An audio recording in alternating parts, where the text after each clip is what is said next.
So I just mentioned to my girlfriend that some people, including Peter Singer, openly say, they draw an ethical line, and they say if human cognition is below this line, human cognitive ability, human intelligence is below this line, then human beings can be killed or eliminated. Why did this come up? Because we're talking about veganism. In case you think we only talk about veganism on the internet, and I was pointing out that there are people who basically feel that some animals should have animal rights. That's very common. It's very common. There are people who feel that monkeys should have animal rights, but not cockroaches. Yeah. There are people who feel dolphins should have animal rights, but not goldfish. There are a lot of people who feel that way. That there's some line where it's like above a certain level of intelligence, animals get special privileges, and below that they don't. Yeah. So you asked me. Yeah. I think you just said, how do you feel about that? There was a question. Yeah, how do you feel about that? Like, there are people that feel that humans below a certain level of intelligence, it's okay to murder them. So, keeping it all the way real, which is my steez. I have a brother who has never spoken a sentence in any language. Yeah. He is so severely retarded. Mm-hmm. He is so severely mentally incapable. I'm told he can eat. And, obviously other people have to feed him. He's never had a job. I'm sorry, it's not like I haven't, which was a big controversy in my family. That was a huge source of tension between me and my father, was why did you never bring me to visit him? Why did my father himself never visit this brother? And why was this brother's existence kept secret from me until I was in my mid-20s? It was a big moral thing. Because again, I'm really into just doing the right thing because it's the right thing to do. If you got this son, I'm sure, based on what I've been told, he may not appreciate you visiting him. I think he's so mentally incapacitated. I think my father, this is part of what my father said. My father said that he didn't like being visited. That may be true, He might not appreciate you coming around and talking to him. He may not understand a word you're saying. But I do think in terms of duty and honor, minimum once a year, you got to go and visit your own son. Twice a year. I admit, okay, you're not going to go every week to talk to somebody who's not even capable of maybe recognizing you or appreciating your being there. I understand, I can understand that. But anyway, so in my own family, one of my own brothers, a guy with a lot of the same DNA as me, has so little mental capacity that, to what I've been told by his sister, who's also my sister, in case you haven't guessed, is that, one of his sisters who actually has spent time with him, he has never spoken a word in any language. He's never spoken a sentence. He can't, he's severely, obviously, there are animals that have speech. There are animals that have sentences and have complex speech and speak ideas. So, this is, if we're actually playing this game, then my own brother, that would be a question. Yeah. So who were you saying has that opinion? Someone in the animal rights movement. Yeah, so Peter Singer is the most prominent person. And to my knowledge, unless a natural vegan wants to come out and clear her name, she used to, support Peter Singer's position, which we've recently brought up. And I'm not going to demonize these people. Their position, I disagree with their position, but it's coherent. It makes sense. Just really briefly, but the same thing within Buddhism. Generally, Buddhists feel that the more an animal resembles human beings, the more it has human rights. You know what I mean? So Buddhists treat monkeys and elephants. Elephants are quite intelligent at quite a high level, and very often Buddhists will say they don't give a damn about fish. That fish just don't count. Now, you know what I mean? I'm not going to demonize. They're normal people. You know what I mean? These are most of them are good people. Some of them are terrible people. Whatever. But you know what I mean? People live with that. That's a mainstream ethical belief. I'm not going to demonize that. That's important to say. Even because remember, I've dealt with really extreme politics. Here in China, we're surrounded by people who are members of the Communist Party and who tell their own children that the mass murder of millions of people was okay under the Great Leap Forward and the Cultural Revolution, and that's normal here in China. And you've got to deal with that face to face. You can live in a country that's full of people who support what the Catholic Church did when the Catholic Church killed millions of people. These are mainstream beliefs. Even if they're wrong, we have to be, or even if I personally think they're wrong. It's not like I can show you some simple factual proof that I'm right, they're wrong. I can just talk through why I see these things the way they do. But so your question is, so where do I stand on that issue? Yeah. And I just respond by saying, look, let's raise the stakes. Let's talk about my own brother. Let's put a human face on it, right? Now, why is my brother alive, given that he was more or less abandoned by his own father? Because of the Canadian taxpayer. We have a system in Canada, which is why the streets of Canada are not filled with mentally impaired beggars, which they are in some countries like Laos. In Laos, you get a sense of how many retarded people there are because you see them on the street. Yeah. And in Canada, you don't. In Cambodia, you get a sense of how many physical cripples there are, like people with one leg, because you see them on the street. You know what I mean? In Canada, we have a wealthy enough country to support an army of mentally disabled people. I think the ethical decision you're making is fundamentally very different in Canada than it is in Laos or Cambodia. That is my honest answer. You know what I mean? I don't think every country has the luxury that Canada has. Now, I think in a country like Canada, I think it should be democratic, and I think it should be transparent. I don't think it should be in a black box of issues nobody's allowed to debate. Yeah. But I do think, generally speaking, in a country like Canada, if you have that debate, you're going to make rational, reasonable choices. I mean, to give an example, one of the issues is, so if you have these people who are severely mentally disabled, probably you cannot take care of them close to the home of their own parents. Right. Probably you do have to centralize it. So maybe in every province, you have 1 or 2 centers of special care for severely disabled people. And then when the parents want to visit or the other relatives or friends want to visit, they have to drive a long way because Canada's a really big country. Yeah. Now, the Netherlands doesn't have that problem. Denmark doesn't. No offense, Netherlands is just not that big. But I mean, Canada, you could have people who are separated from their children if they sign them up for this kind of care by long distance. That is a rational budgetary problem where you say, well, we can't have 500 centers to help the disabled. Or maybe you can. Maybe you can have 500, but you can't have 600. Whatever the number is, you've got to make responsible decisions, and that also has to be in a democratic way. I mean, in Canada, I was mentioning to you, we still have controversies about women getting breast augmentation, getting silicone breast implants paid for by taxpayers.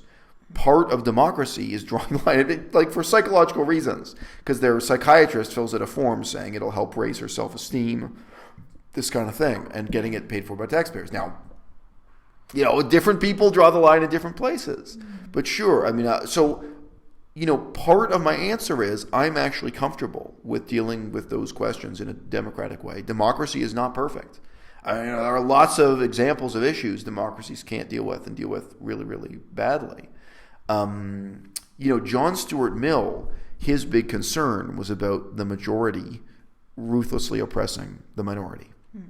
And that is a problem when you look at today, we're just looking at Iraq, when you look at countries where the majority of people may be Muslim, the majority of people may be Muslim fundamentalists, what kind of government, what quality of governance are they going to provide for atheists, for Christians, for Jews, for other minorities? I mean, in Iraq there was the case of the Yazidis, another hard to define religious and ethnic minority within Iraq.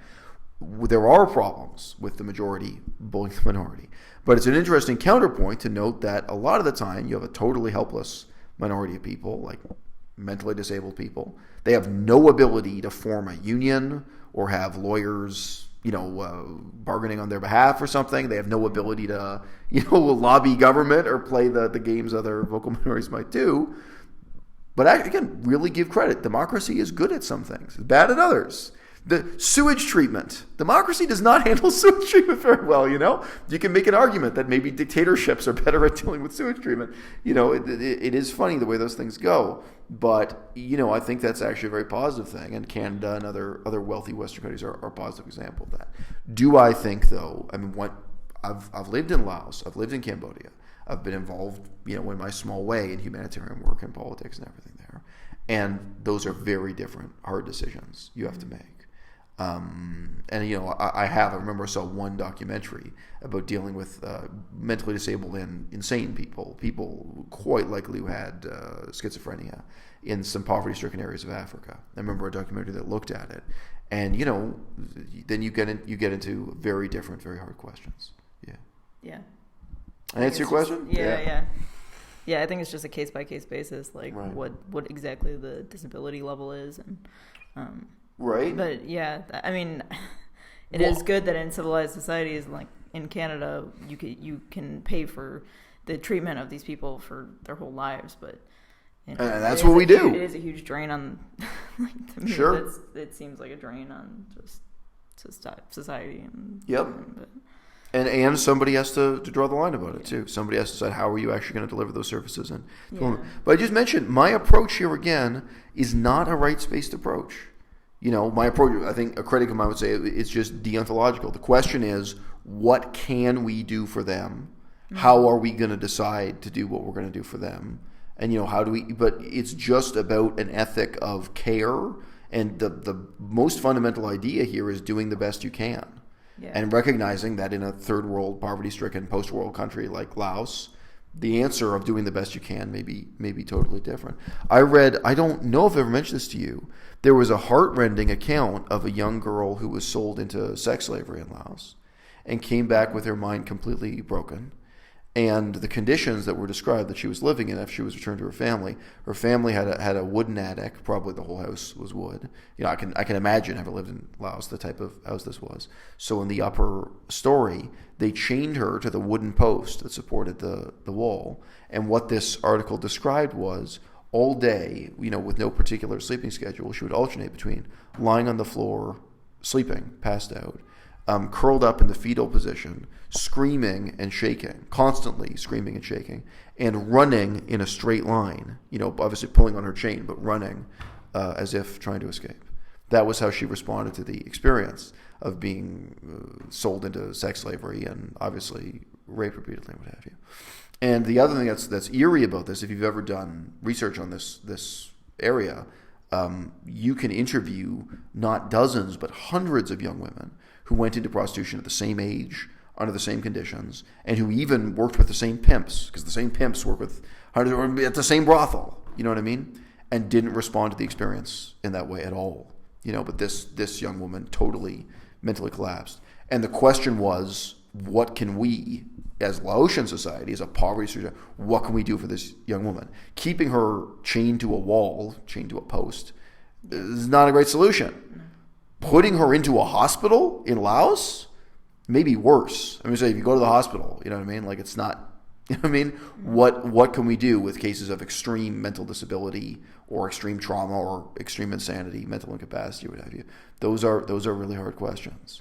And I don't think the Communist Party of Laos has the answers, but it's part of the role of democracy. Again, I don't see this in a human rights perspective. I see it in, okay, so you have the demos come together and try to make sober decisions of, okay, what is the best we can do? How are we going to do this? And, in Canada, we do have some very generous programs. You can see programs about disabled people playing ice hockey, getting disabled people out and putting them on the ice. And, they can't wear skates because they'll get, that's too dangerous. But, where you give them special shoes and they can shuffle around on the ice. And you have a whole bunch of people.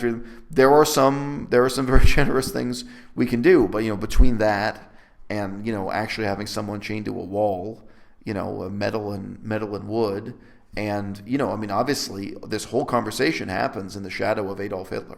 And the reality is the eugenic policies that Adolf Hitler engaged in of, actually exterminating mentally disabled people. There's a very interesting history how that came about, how those decisions were made. I think that was the sobering moment for Western civilization to look and say, okay, either we're going down this eugenics path, or what?